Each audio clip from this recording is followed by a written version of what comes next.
One last time, I have to see this ground. It's beautiful now, as if nothing had happened here.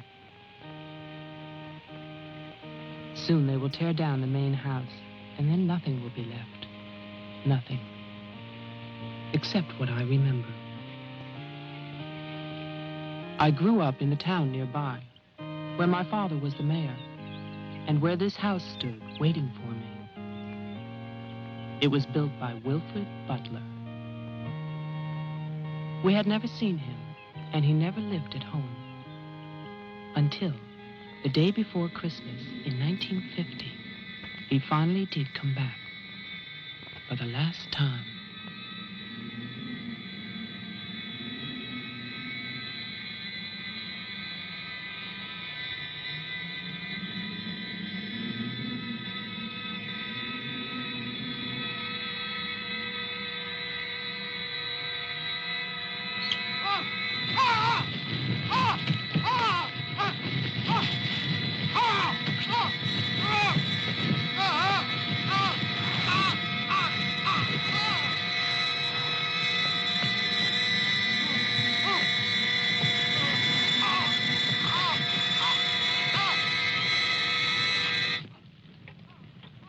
All of us believed that his death was an accident.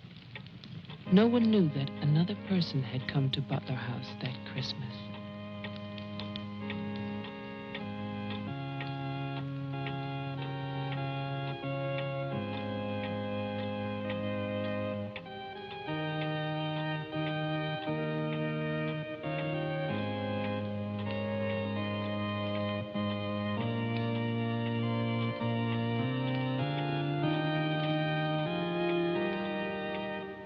As Deputy Coroner of the County of Arlington, State of Massachusetts, I hereby find, upon evidence of an autopsy conducted by the medical examiner of this county, that the deceased, Wilfred Butler, died as a result of burns inflicted accidentally upon himself on his own premises during the afternoon of December 24th, 1950. No further inquiry shall be held over the body of the deceased, and this inquest is officially closed. All is calm, all is bright, round yon virgin mother and child.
After the coroner's inquest, on New Year's Day, they buried Wilfred Butler.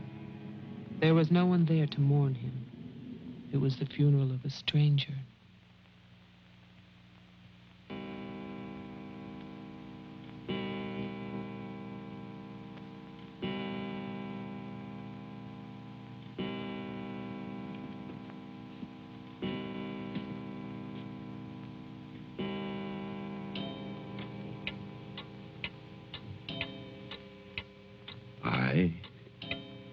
Wilfred Butler, being of sound mind and body, at least what the world considers sound, do hereby leave my house and its grounds and all personal effects within that house to my only surviving relation, my grandson, Jeffrey Butler. And I solemnly charge him with one duty. Let him leave the house as I left it, standing untouched to remind the world of its inhumanity and cruelty. For 20 years, that house lay empty, exactly as Wilfred left it. And then, last year, rumors began that it was finally being sold. The newspaper story traveled through the county to a state hospital for the criminally insane.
The man who came to sell the house had never seen it.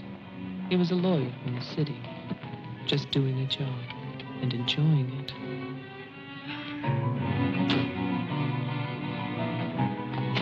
Stop and look serious, please. Oh, you're hopeless. Oh, look. Hey, wait, where you going now? The mayor's gonna have a fit here. One more shot. Come on.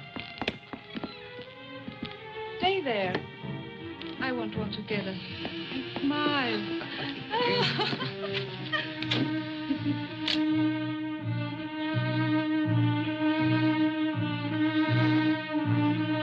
For all the news as it happens, stay tuned to WLIX, your voice of the Northeast. This is Roger Fowler with local stories. First, today's headlines. A warehouse fire still rages in Elizabeth. Police suspect arson. That escaped inmate at Margaretville State Hospital still at large, still hunted by state police. And over in Roxbury, the city passes a controversial housing code.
Well, didn't I tell you?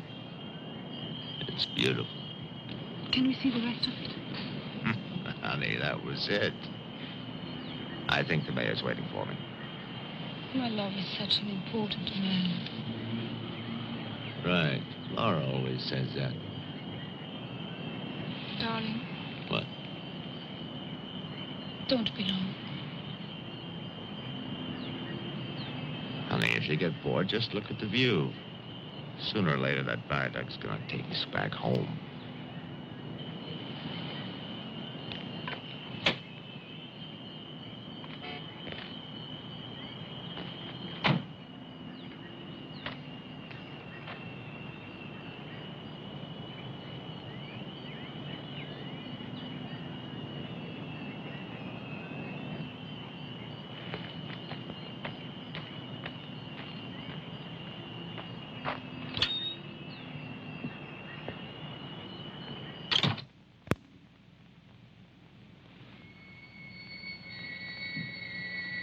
Mr. Carter. Mr. Mayor.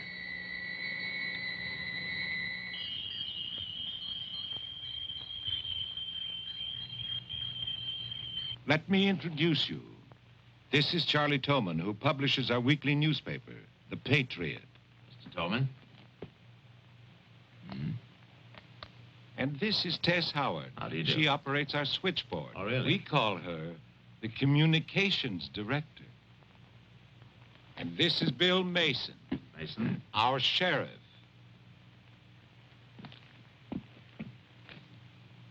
Won't you sit there, Mr. Carter, at the head of the table? Thank you. I didn't expect to meet you all together. It's quite a reception.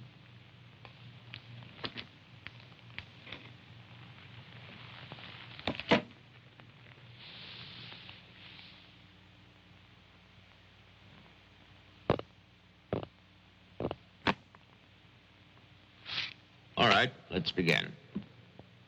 As you know, I've been retained by Jeffrey Butler. The matter concerns the house that he inherited from his grandfather, Wilfred Butler. Go on, Mr. Carter. I believe that you offered to buy the house for my client. Offered. We begged him. We wrote letters That's and we... enough, Tess. Well, it's true. Trouble. There's always trouble. I can sympathize. I spent the last 20 years and more driving people away from there. Prowlers, burglars, kids, they're the worst. Chasing for nothing because of that will. That dribble about humanity. No. Inhumanity. What the hell is that, huh? Yes, well, he was a bitter man. Hate. It must have been very hard. It must have been hate.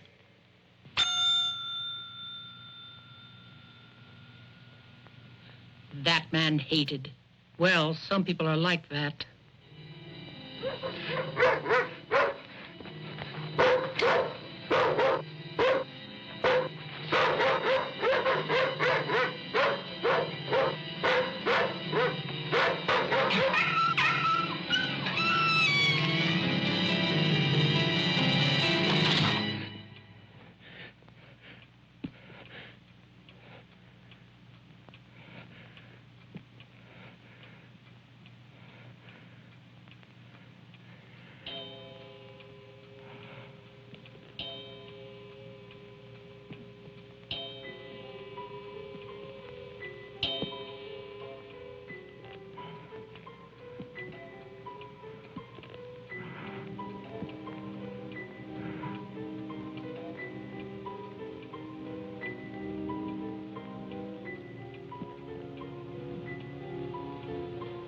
The question is, well, do you still want the house?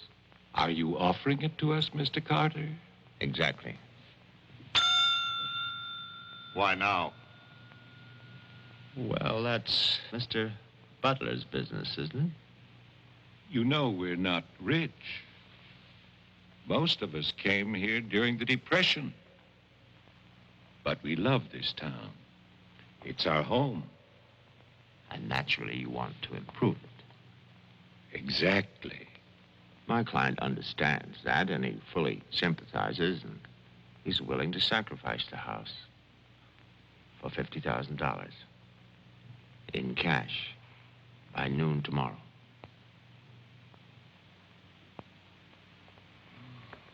That's an awful lot of cash. It's also an awfully good bargain. You could go to Wilton. You could go now to the bank. Am I clearly understood? All that cash. Perfect. I'll wait for your answer till tomorrow. You're spending the night here? Yes, May I ask where? at the Butler house. We could put you up at the motel as our guest. No, the house is fine. The Paradise Motel. That's very kind of you, but I'm meeting Mr. Butler about some personal items. You'll want a phone. I can reconnect the line. Don't trouble, please. No trouble. You'll need a phone. Don't want to be stuck out there. Well, you've convinced me. Thank you. By the way, have you known Mr. Butler a long time? No, I've never met him. He called me and asked me if I'd handle this for him. I said yes. He had the key delivered to my office. Mr. Mayor, Sheriff, Mr. Towman, Tess Howard. See you all tomorrow. In fact, I'm looking forward to it.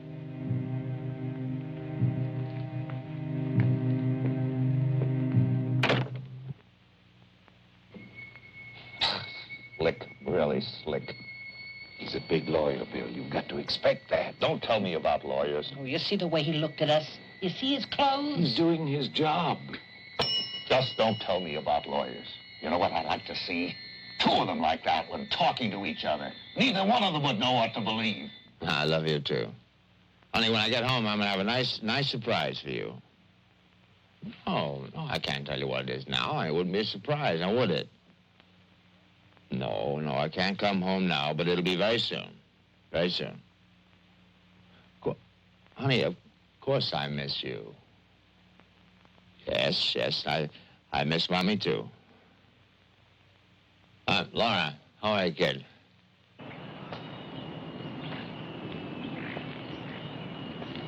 So I'll call tomorrow. No, I want to call. I want to talk to Jenny.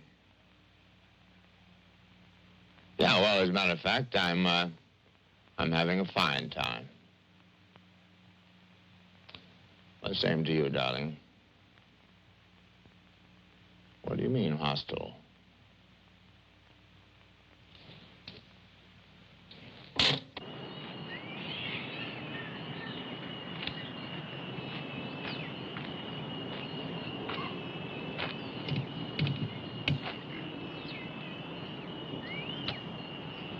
I was wondering, if we get it, what then? Tear it down. Okay. I'd better get going. Do me a favor, Tess. Call Diane, tell her I'm to Wilton, and I'll be back late.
It's fantastic, isn't it?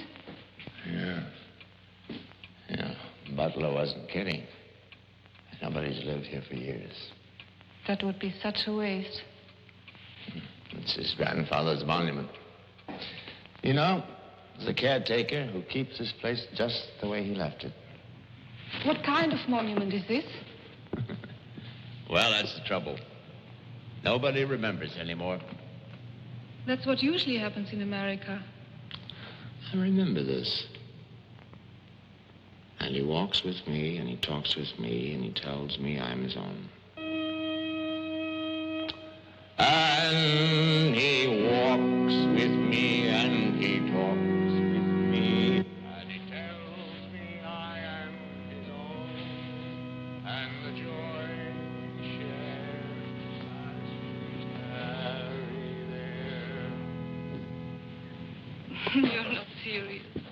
I used to hear that at funerals. At funerals? When I was a kid in Chipley, Georgia. There's also Chipley, Florida. But they have both been subsequently eradicated from the map. None other has ever known.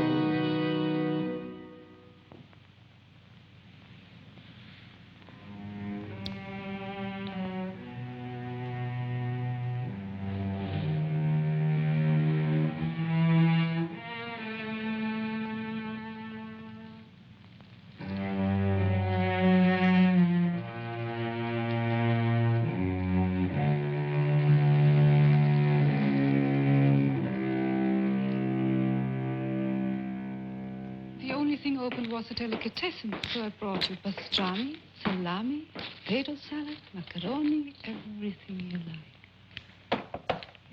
I'll have bologna and macaroni. No, some of that potato salad. Did you pick the wine, too? The delicatessen man took a personal interest in its selection. Oh, well, we got lucky again. That's early 1970. That's hard to come by. Can I have some, too? Of course you may.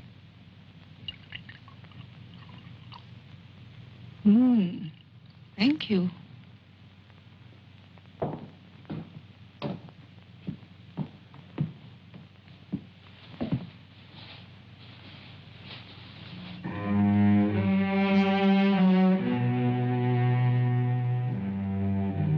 It must have been wonderful. What? The people who lived here. They must have had a wonderful life. Well, I hope they did. Wilfred Butler must have believed in something. Look at that stone fireplace, parquet floor, the mahogany, this table. And you probably think this place is made of wood, right? Well... Wrong. You know what his grandson told me? Underneath that wood, there's 2 feet of stone. The foundation is 8 bricks wide. Now, someday they're going to come in here and they're going to tear this place down and they're going to build little tract houses all over this property on quarter-acre and half-acre lots. And that bulldozer's going to come up that hill toward this house. And it's going to get the surprise of its life. They built a kingdom out here. Only nobody's left. No? Butler has a grandson. No. He's probably like the rest of us. Wants money. You know, he's asking $50,000 cash for this place, and if the only way he can get at least $250,000. But he won't take his time. So he'll get screwed.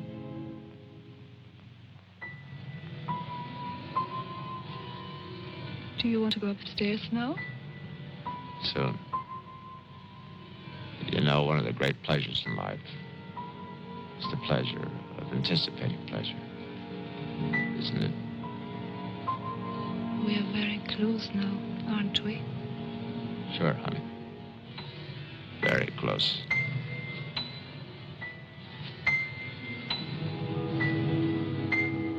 I don't see any beds yet. Well, keep looking, honey. Butler said the place was furnished.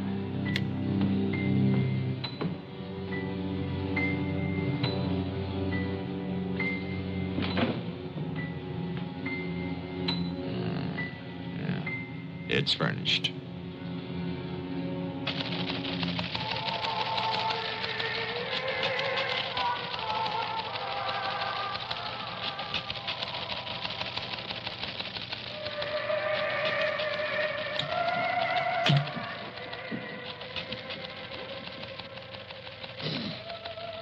Anything doing? No, sir. But look at this. More football, huh? Look how they smeared that quarterback. Look at his arm. Got no time now. Oh, Tess. How about that telephone up at the Butler house? Is it working? Well, try it now. I'll wait.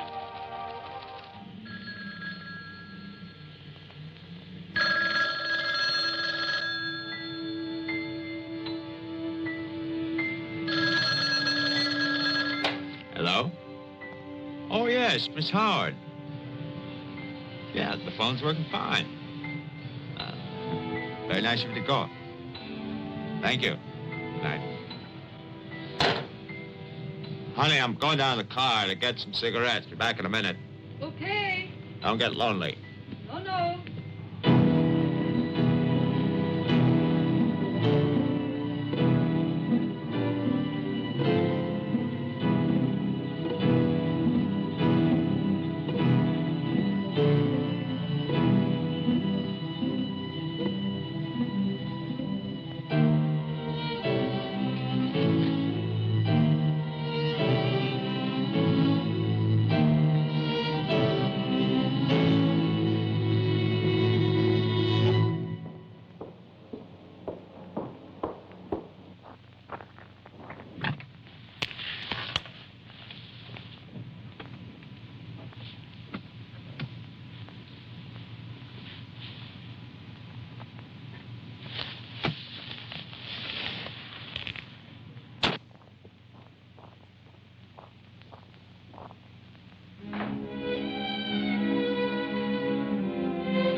Did you get your cigarettes? Yes, I did. May I have one? Sure. No, it's the most amazing thing. These cigarettes come in these very small packages these days. Oh, that's for me? Mm-hmm. Can I open it? Oh, no. Our Christmas is day after tomorrow. Is that an order? Yes, ma'am, that's an order.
Mason. Bill, someone's calling from Butler House.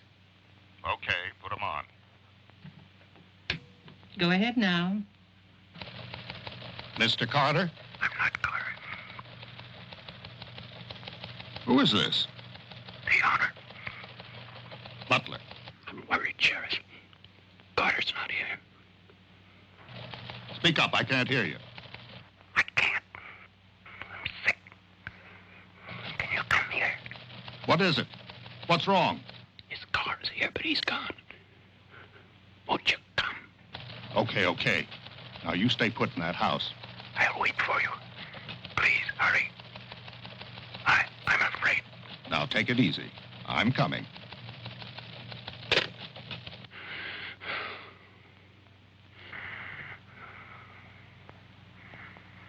Mr. Butler, are you done? Tess, I've come back. What's that? Tess, I want to see you again. Hello? Who is this? You know me, Tess. It's Marianne. Tell the mayor.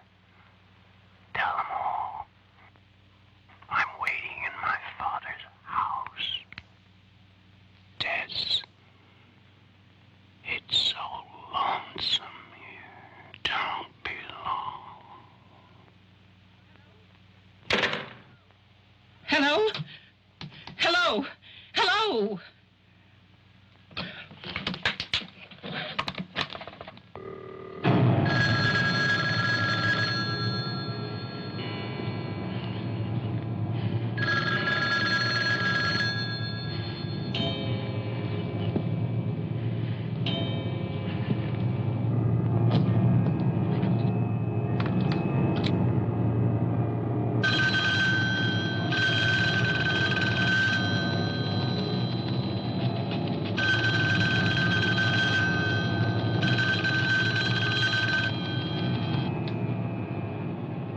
Oh, my God, where is everybody?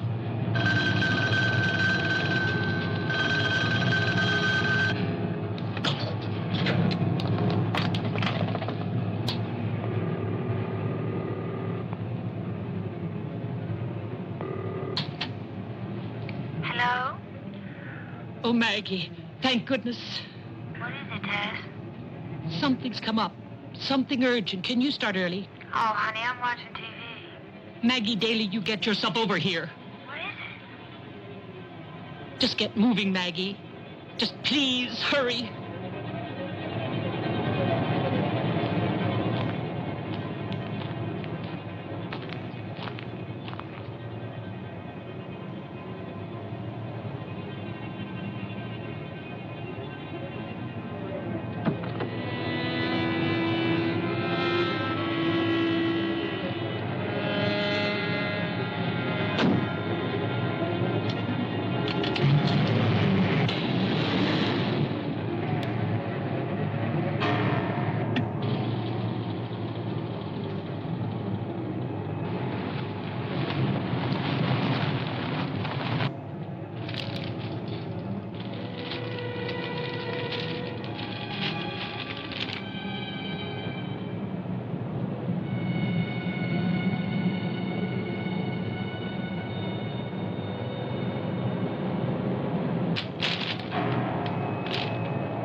Come in.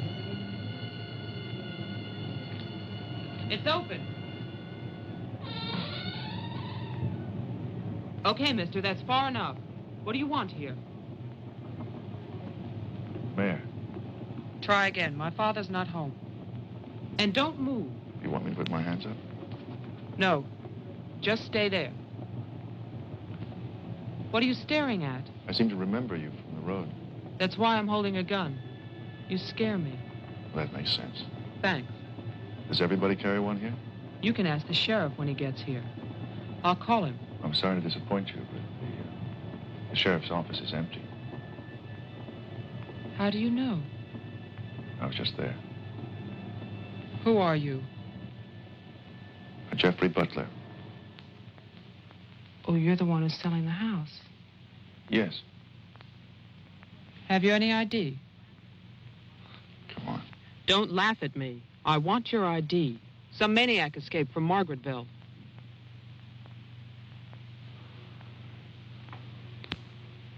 Okay.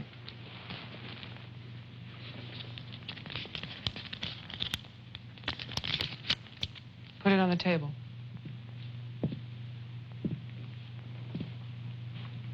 Now go back.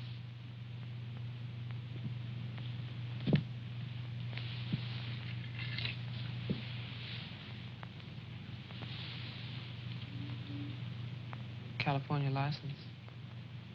Lucky you. Would you like to see my maniac card from the asylum? They give you one when you escape. There's a big scarlet M on it so people won't get confused. Okay. Look, I'm sorry about the gun. My father's in Wilton getting your money. All I want to do is to get into my house. The sheriff's deputy might have a key. He's about the only one I know of. Well, where's he? You go down the road about 1.5 miles till you come to a white house with a white fence. And then you can't miss it. Thanks. That's okay. Merry Christmas. Same to you.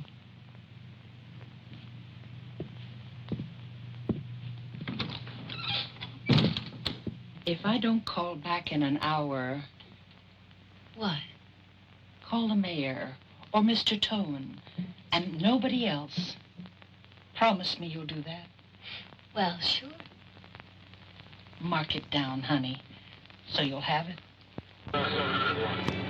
Sheriff to 301. I'm heading west on Route 5 to Butler House. You'll hear from me.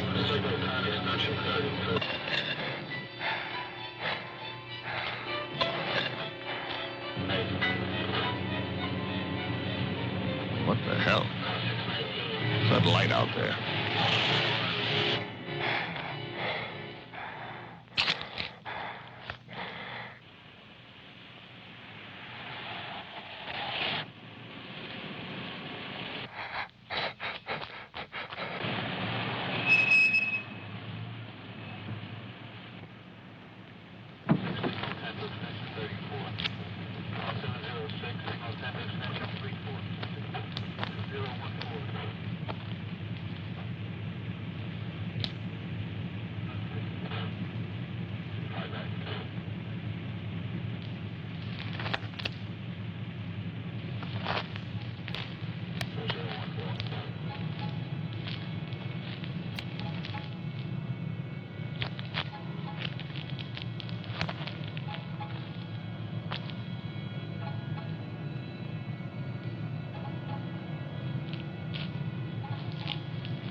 Hi. Hi. Did you find the deputy? No, I wasn't there. Oh. I was thinking, isn't your lawyer supposed to be at the house? The door was locked. His car was there, so I borrowed it. You mean you stole a car? Yeah. Keeping it warm. What if he needs it? Let him find me. Who's coming to dinner? Oh, Daddy. We always have dinner every Thursday. Do you want something? No, I ate Paradise Motel. Yeah, I know. It's awful. What about a drink? Yeah. It's Cheap bourbon, but that's a big favorite around here. Do you want ice? No, straight. You look tired. I am tired. Well, here's to a fast dollar. Cheers.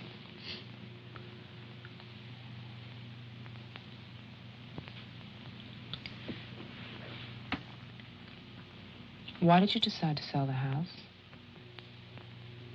Needed the cash. After all these years? I need it now. Huh. What's it like on the inside? You know, I've never seen the inside. When I was a child, my father told me to stay away from it, or something terrible might happen. Sort of like a haunted house. I haven't seen it either. You're going to sell it? You've never seen it? Yeah. I don't know. It's too bad. It's about the only place to see around here.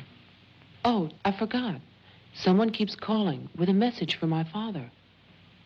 She says that she's waiting at your house, in the reception room. What woman is waiting in my house in the reception room? Oh, I don't know. It's not a voice that I know. I better go out then. Can I come too? What for? I'm pushy. I suppose you'll be going back to California soon. California? You said you lived there, remember? No, I'll be traveling. Jeff, look. It's the sheriff's car.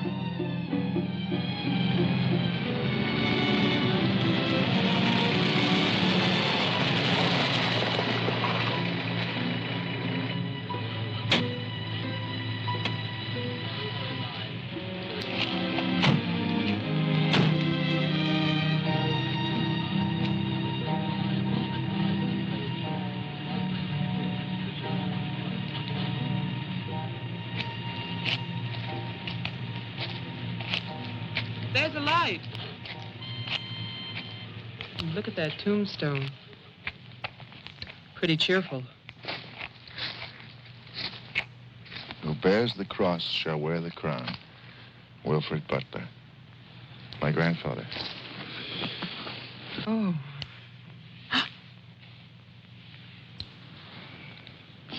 Someone left their sunglasses in the snow.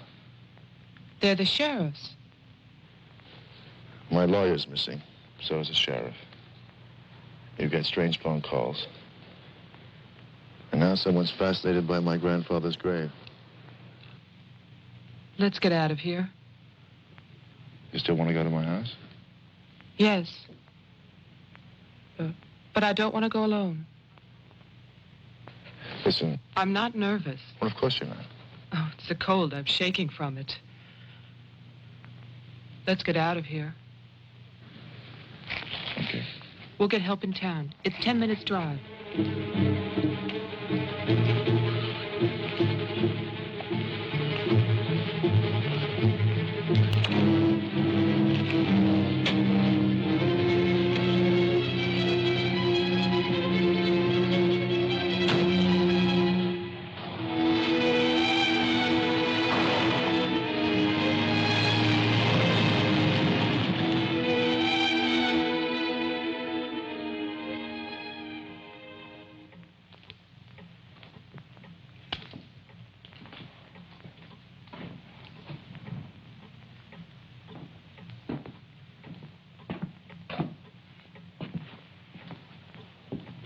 Good night, Mr. Towman. Have a nice holiday.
Deputy's not here, but Towman is.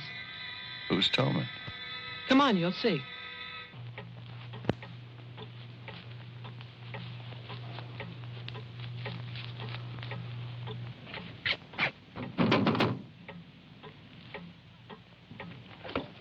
Mr. Towman, wait. No, please, I have to talk to you. I'm sorry. This is Jeffrey Butler. He's the one who's selling the house. He can't get inside the place. And my father's gone to Wilton. So we wondered...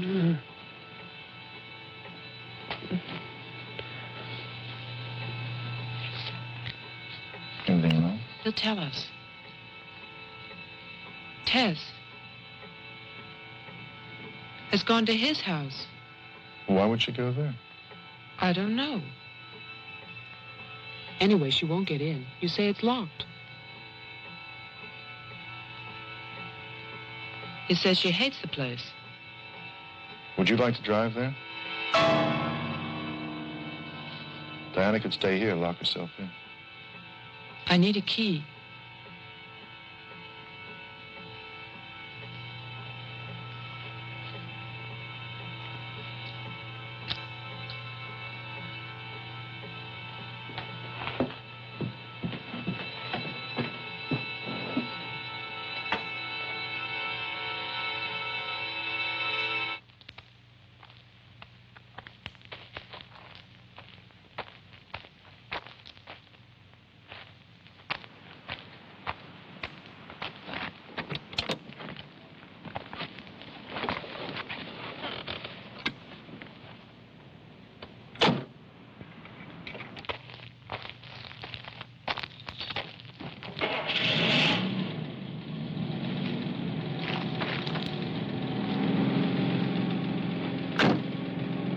Oh, man, this isn't my house. It's Tess's.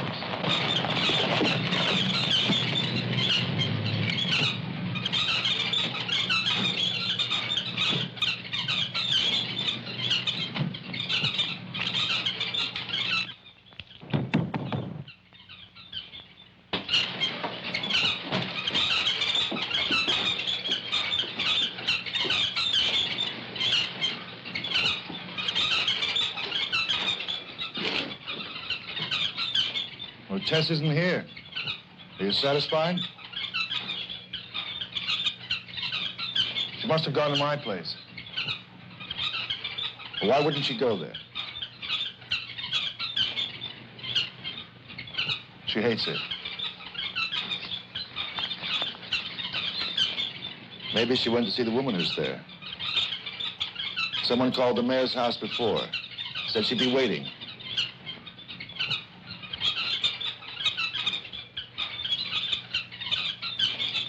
What is it?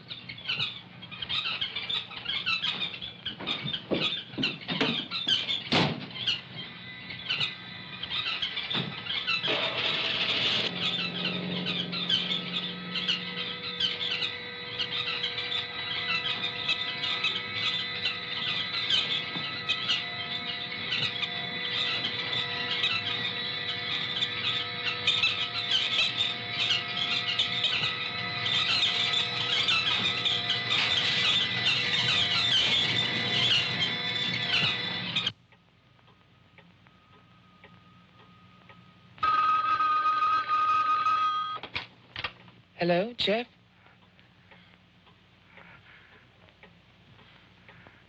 Hello? Is anybody there? Who is this? I'm Diane Adams. I spoke to you before. Bring your father to the house. This is Marianne. Tell him I have the diary. I'm waiting. Who are you? He'll know. Christmas Eve, 1935. Hello? Hello?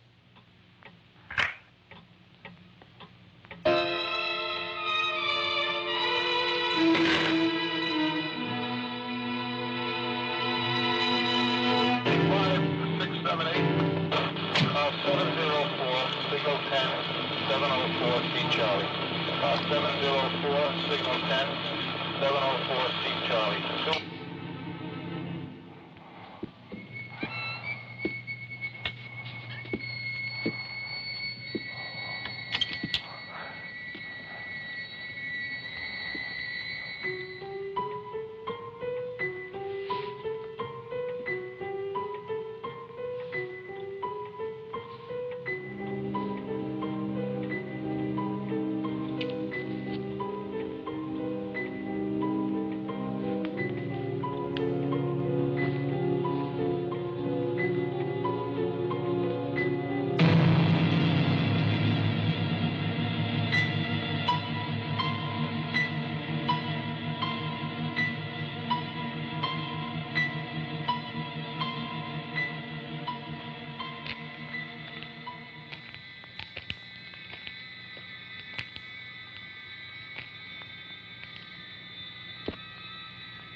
Sheriff, I saw your car.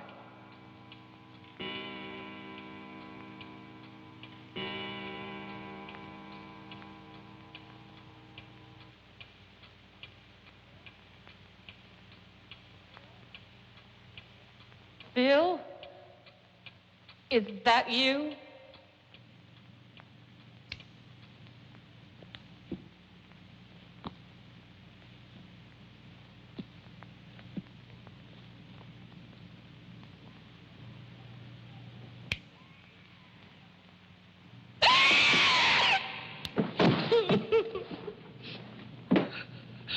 Tess, you can't see me, but I can see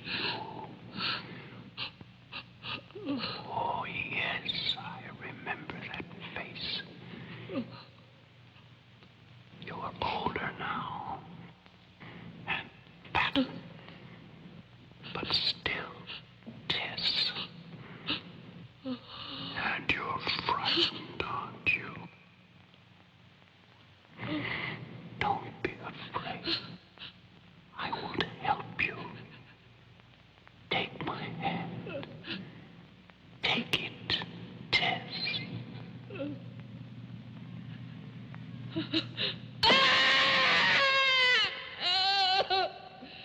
1920. The person on the telephone said 1935, Christmas Eve. But that's not the beginning. In 1927, Butler House was restored by Wilfred Butler. After that, I find social notes, parties, nothing special. Then, in 1930, Butler's wife, Catherine, dies of tuberculosis. In August 1933, it starts. Wilfred Butler's daughter is cruelly attacked and raped. Her name is Marianne, the same name as the caller who left those messages tonight. She's 15 then. On May 2nd, 1934, Marianne Butler gives birth to a son, Jeffrey Butler. Jeff. Early in 1935, Butler House is turned over to a Dr. Robinson as an asylum for mental patients. And then Butler goes on to say that he has committed his own daughter. Marianne will live at the asylum. There's no end to this story. It's been carefully cut out of all the papers. Why would Towman do that?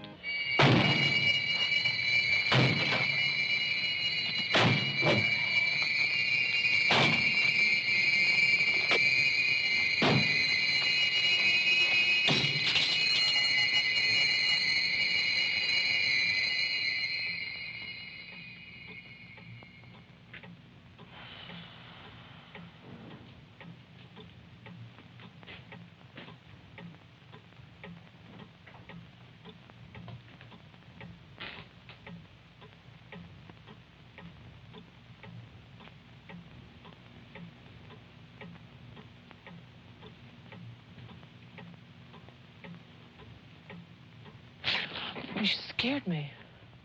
Oh, what happened? What happened is, Tess has 40 bird cages. Towman is hysterical. Everybody's at my house but me. It's cold outside, and you forgot to lock the door. Jeff, how old are you? How old am I? You mean, how many years have I lived? No. There's a lot in the paper about your family. I don't want to talk about my family. Wait a minute. There's a woman calling, and she says her name is Marianne. That was your mother's name, wasn't it? My mother died in childbirth. That's when I started traveling. It's not what the papers say. What's your point? I just thought that you should read something for your own good. Nothing you could tell me about my past or future would be for my own good.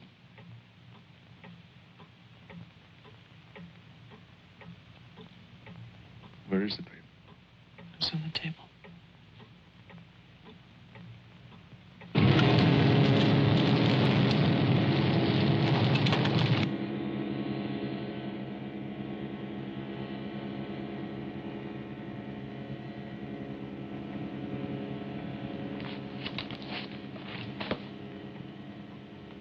It's so stupid to lie. I missed the whole event. Jeff, maybe your mother's still alive. Maybe she's waiting for you at the house. I don't know.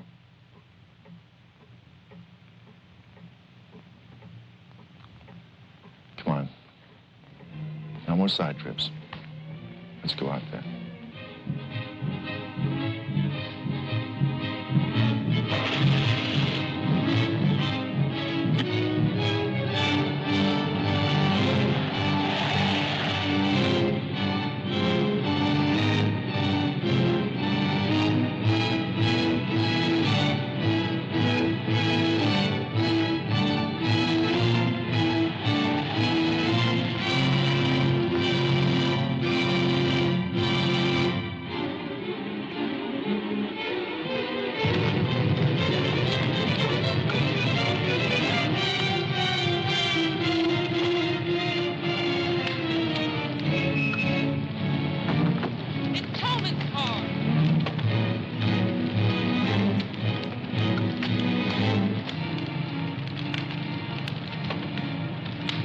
It's empty.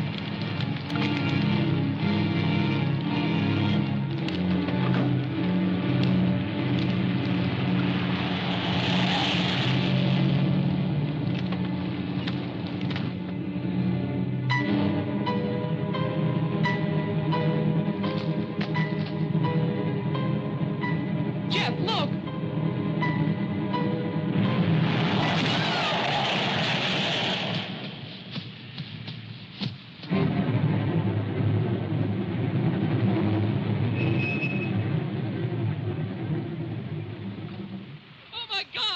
Stay back! It's Towman! Stay back!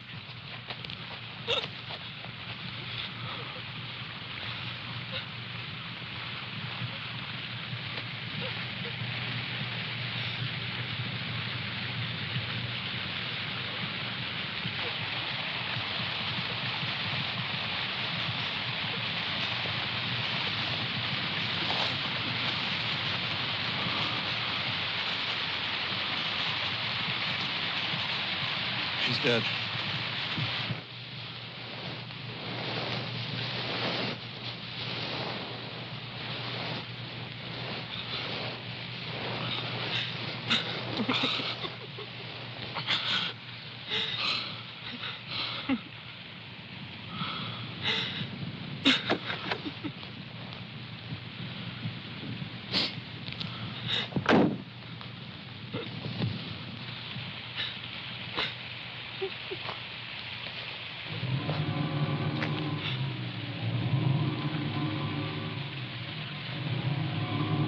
His hands.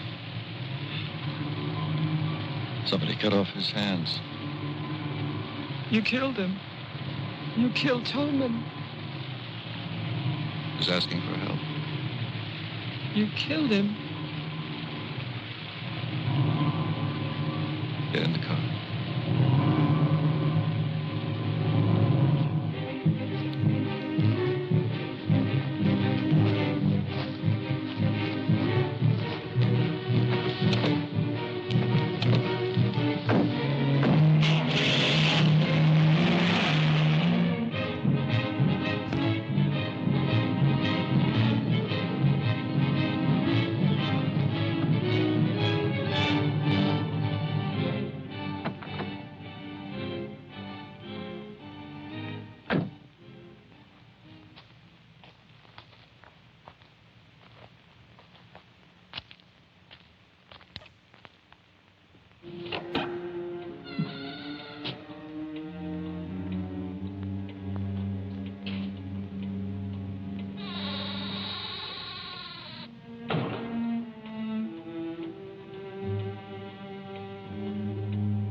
Butler house.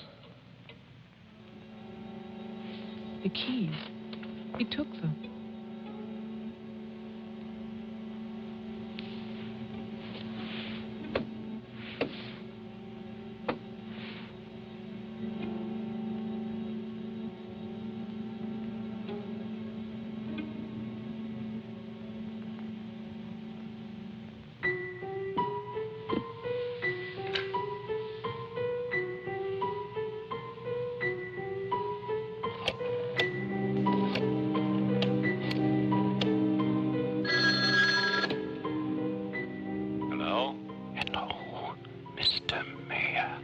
Yes, what? This is Marianne Butler. I'm calling from my house. Won't you come over here, Mr. Mayor? We're having a reunion. Everyone's here, even your daughter.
I write this knowing that no one shall ever see it. Not my beloved daughter, or even my grandson, Jeffrey. I write for myself in the hope of forgiveness, if that is still possible. And I write for you, Marianne, whose youth and innocence I have destroyed. By 1935, the doctors had treated my daughter for a year. I had believed they could cure her. The child, Jeffrey, was taken from us and sent to California. I turned my house into an asylum. I brought doctors to live there. I welcomed other patients.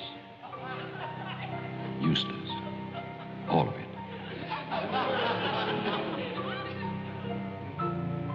I remembered what she had been. There was never a lovelier, happier child.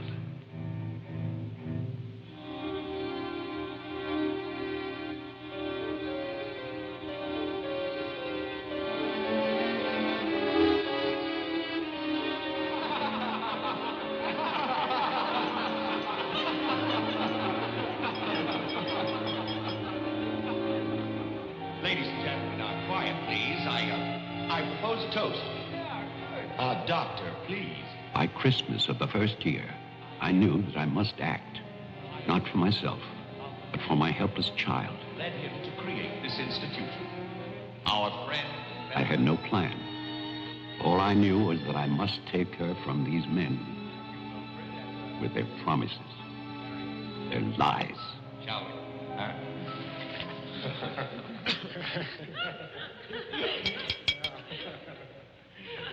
For he's a jolly good fellow, for he's a jolly good fellow, for he's a jolly good fellow, which nobody can deny, which nobody can deny, which nobody can deny, for he's a jolly good fellow, which nobody can deny.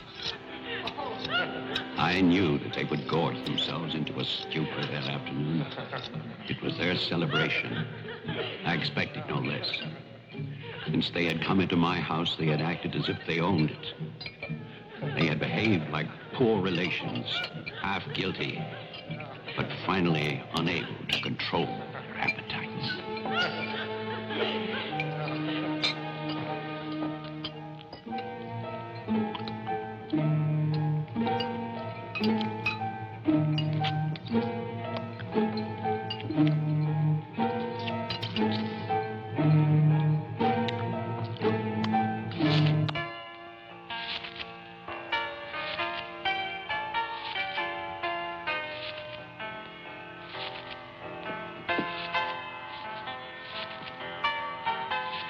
After dinner, they danced and drank as they usually did.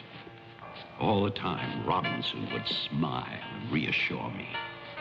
They expected me to believe, because I had no choice. Wilfred, trust me. He really believed Marianne would be well. He saw a light. There is a light at the end of a long tunnel. Believe me. There is a light at the end of a long tunnel.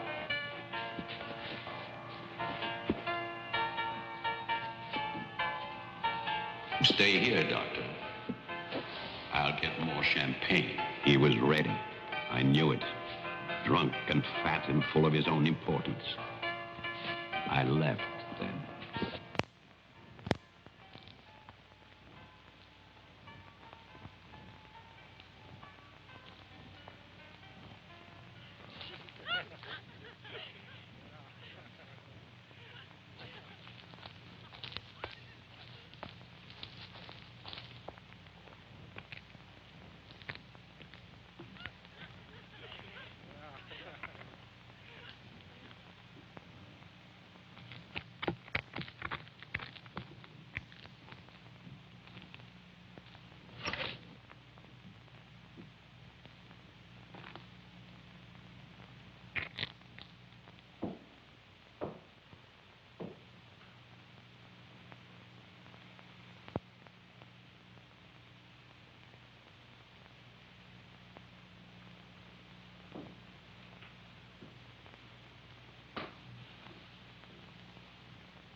My cruelty to Marianne was inhuman.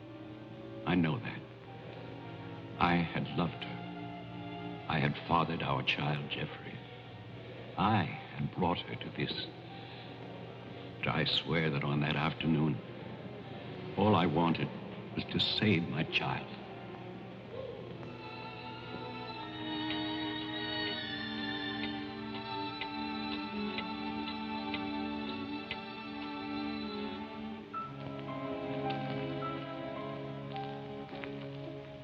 My hope was to get her away from that house.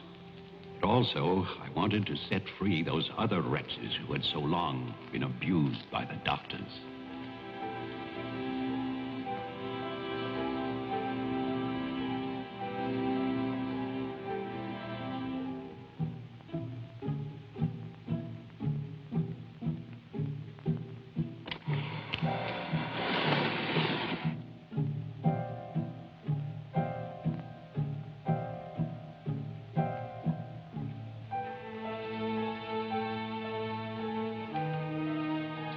I knew what they might do if these inmates were freed. And this is my guilt. I knew. And still, I freed them.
After the inmates started for their house, I went to get our car to take Marianne away. I do not know exactly when she slipped away from me. I assume that when they saw her in the dining room, the inmates believed her to be part of that household which they hated. And so, they killed her. Later, there was a celebration. And then most of the inmates fled. I don't know where. But I shall never forget what they did to my child. Since that Christmas, I have lived in prisons and asylums. Lived anonymously, as an animal. I have wandered in bitterness until all seasons have become as one. And that is a season of vengeance.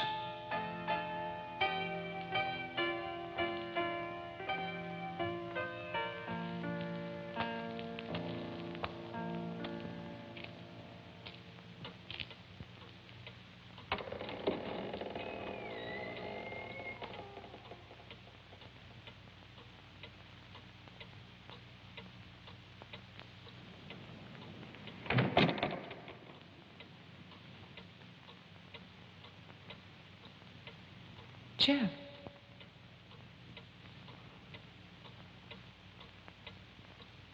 Jeff.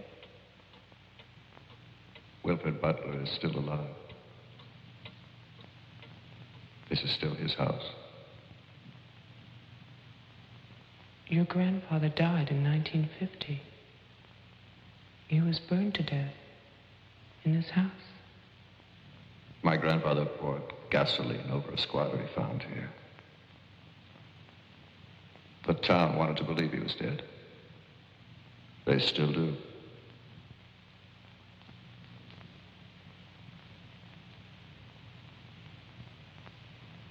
This house was an asylum.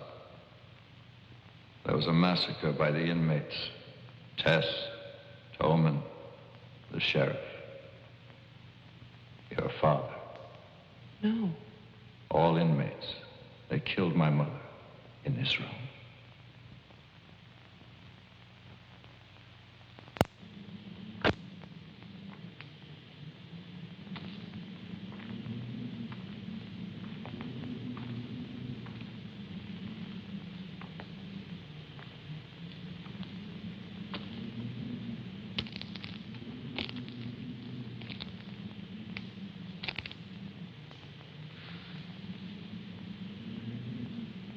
Who's that? Who's there?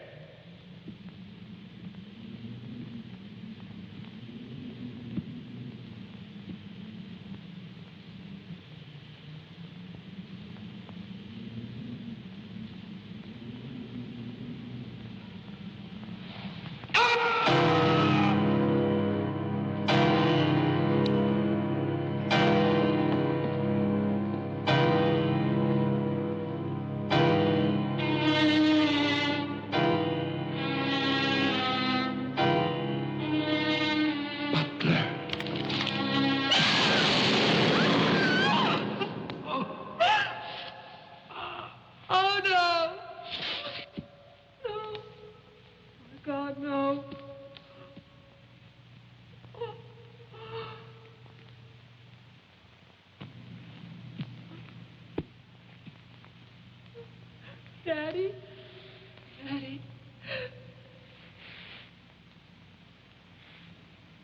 Diane? Jeff? Jeff? No. No. Jeff, why? Why? Sorry. Marianne.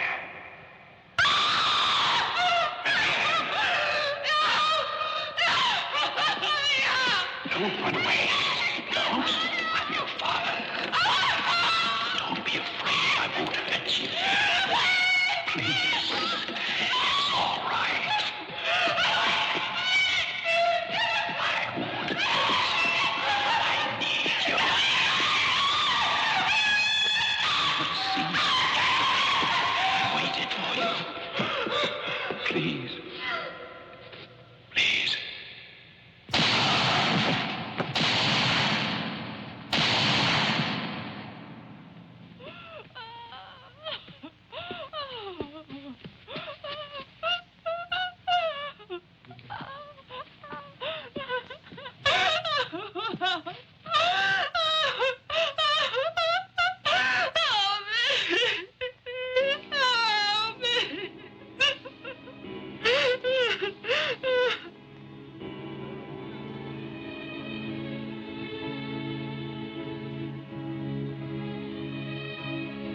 I spent that night weeping. By morning, there were no more tears.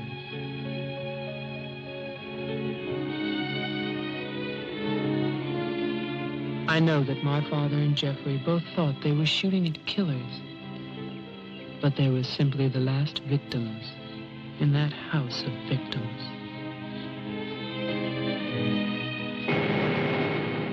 And now, a year later, they will tear down Wilfred Butler's monument. But they can never destroy my memories of what happened here.